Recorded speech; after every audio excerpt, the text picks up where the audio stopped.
I have recently come into possession of a Retron 5, which means all of my favorite retro games look way more crisp and beautiful than they were ever meant to.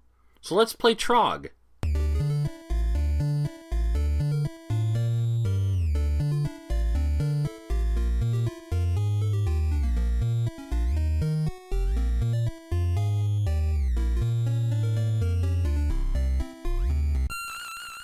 So this says difficulty select, but it's really just stage select. And I'm not sure why it even exists, since it only goes 4 islands in. So Trog controls a bit like Pac-Man. You move in one solid direction. You change direction by tapping the control pad, and then you keep moving in that direction until you tap another one. So yeah, it controls exactly like Pac-Man. And we need to collect all these pellets like Pac-Man too. The difference being that there's a ton of different power-ups. For example, those plants we get speed us up immensely. And they stack, making us faster each time we pick up another.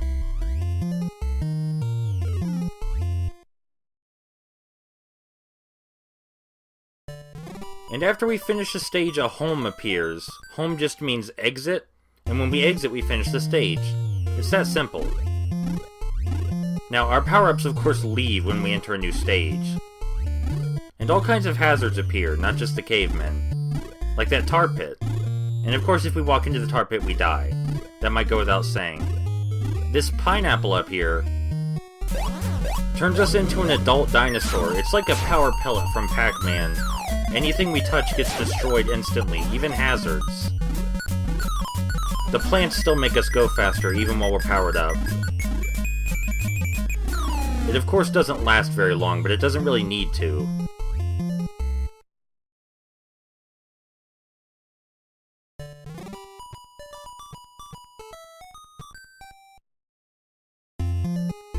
These bones create blocks in the path that we can't walk through. That's all they do. It's slightly more complex than what we've seen so far, though. Now this mushroom over here on the left, it slows us down.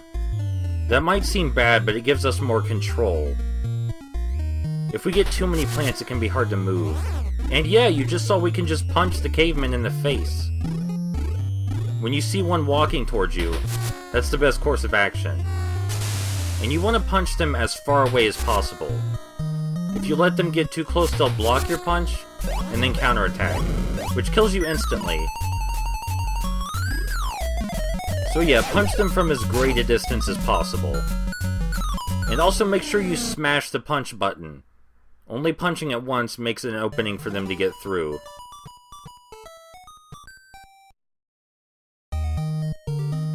Fun fact, on some TVs, the texture on this level, it just disappears, and the whole level looks a solid shade of pink.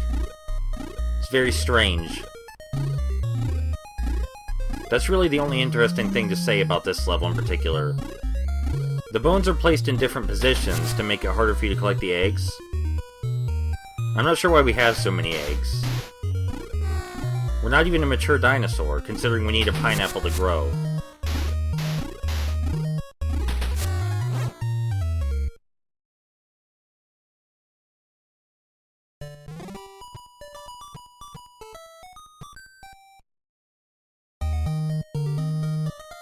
This level is more or less the same as the last, just with giant heads in the top left and top right corner.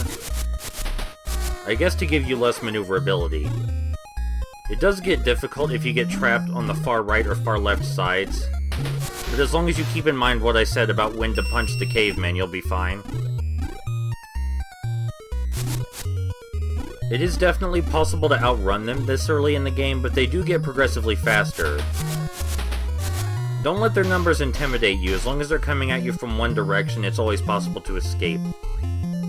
Some pitfalls appeared that make getting to the exit right now really difficult. But with some creative maneuvering, we can pull it off.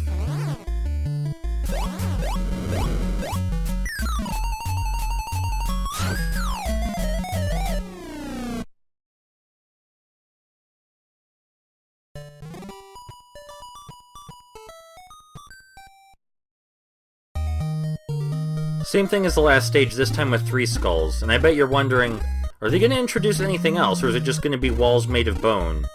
And they totally are. But first, this power-up freezes all the enemies and makes them take one hit. Very useful. And I mean it freezes all the enemies, even the new enemy types we're gonna see eventually. Because yes, it does introduce new mechanics every 6 stages or so, and I fell in the water. The biggest risk when you get faster is accidentally running off the edge of the screen into the water. That has happened to me far too many times to count. It's usually where the majority of my deaths come from. And a caveman got us, which means he devours our corpse. Which is gruesome and disgusting. So let's try to make sure that happens as little as possible.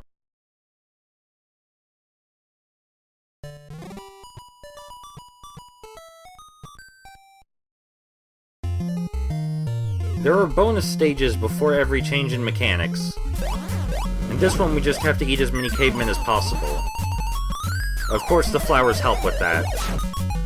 Now there is a set number of cavemen, I believe it's 15. And it is possible to eat all 15 within the time limit. Just rather difficult.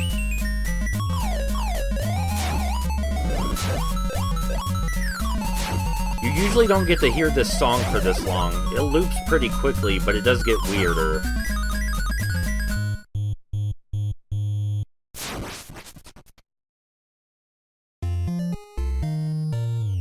This is Trog's cave. This is where the Trogs think up new mechanics to kill us with.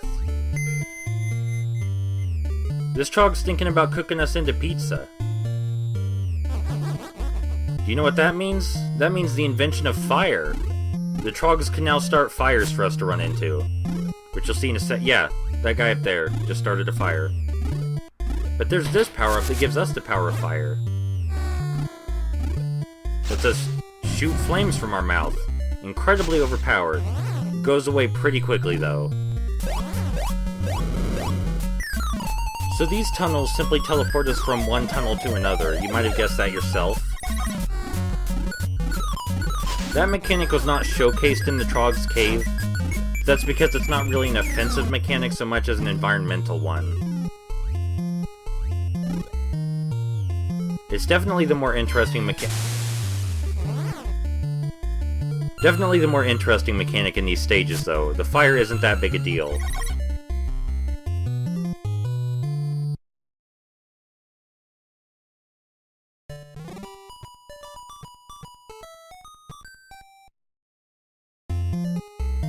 Here's where the mechanic gets a little more complicated. The tunnels have shapes above them, and the shape corresponds to a fellow tunnel with the same shape.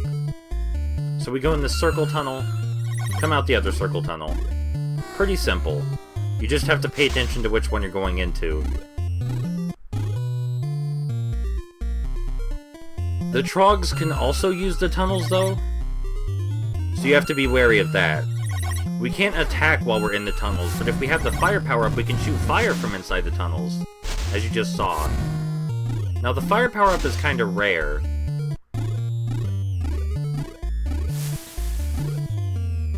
Probably the rarest power-up, even more rare than the pineapple. Definitely more rare than the pineapple.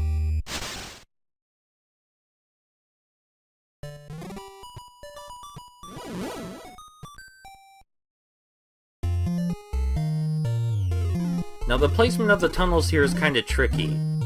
There's 2 tunnels down there at the bottom, and as soon as you exit the tunnel, you want to hold right or left. If you're not holding right or left when you exit the tunnel, you're gonna jump into the water. Or is that lava? You're gonna jump off the stage is the point. This stage is also really cramped, which makes it hard to fight the cavemen. Or Trogs. They're the same thing. They're cavemen and they're Trogs. They only have one eye, though.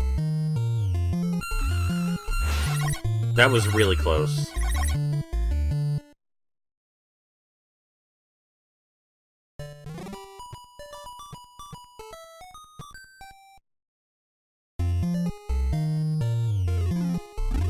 So for some reason, the game skipped the next Trog's cave sequence, where they show you that the Trogs have invented the wheel.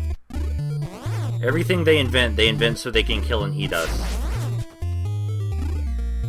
Murder drives invention. But the wheels are pretty simple, they just change direction when they hit a wall, and they're much faster than the normal Trogs. That's about it. We can still punch them. Again, they're a lot faster though. The game is not very generous with its respawning. You just respawn exactly where you died, which of course is not a good thing most of the time.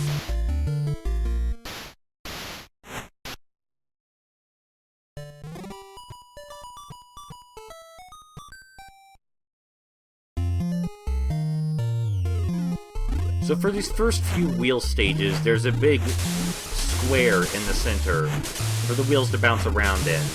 And that's the hardest area to get eggs from. The outside not so much, because the wheels just roll right into the water. Now there are regular Trogs here too, which do not just roll right into the water. So they have that advantage at least. As you just saw, the wheels can run over other Trogs. You can't really use that strategically, though. You'd probably get yourself killed in the process.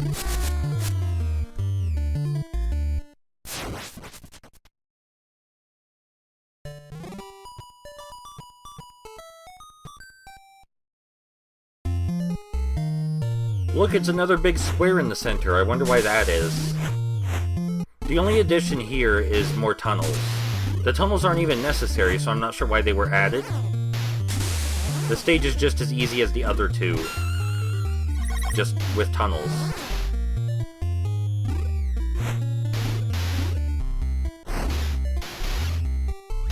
Again, the center is the real difficult area. Everything else, not so much. We're gonna be out of here soon, though, and we won't have to deal with wheels very much anymore.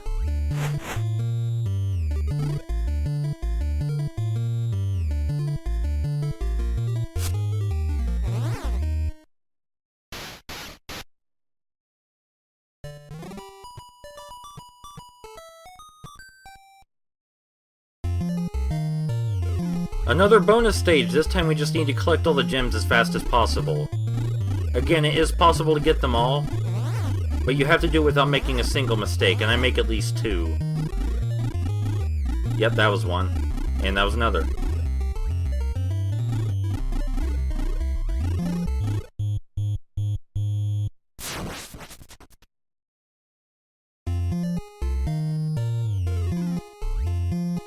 This Trog's Cave is where the Trogs introduced the last mechanic. Trogs that jump. This isn't really an invention. They just jump. So, what they mean by jumping is they jump all the time. Everywhere. They can jump from any one space to any other space. Also, these jump us for us, but they can land on us as soon as we land. So, we don't use those. But the Trogs can jump from any one space to any other space. And to make matters worse, they try to jump where you're going, not where you are. So it's very easy to die. You have to react pretty much instantly. You can sometimes punch them out of the air, but you have to be in just the right position. There's a reason this is the last mechanic.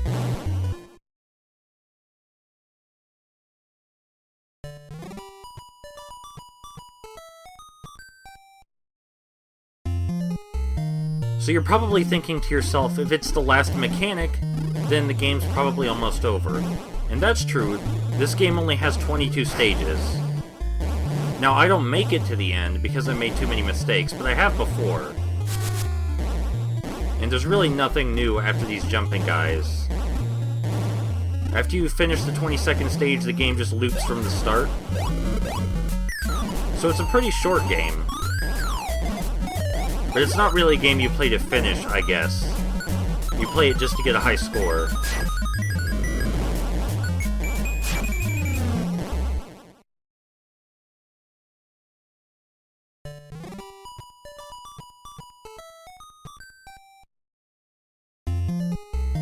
So yeah, this was Trog and it's pretty fun. The game design is actually excellent for how simple it is. And I like that they consistently introduce more difficult mechanics. It's good stuff. You should probably try it. And that's it for me.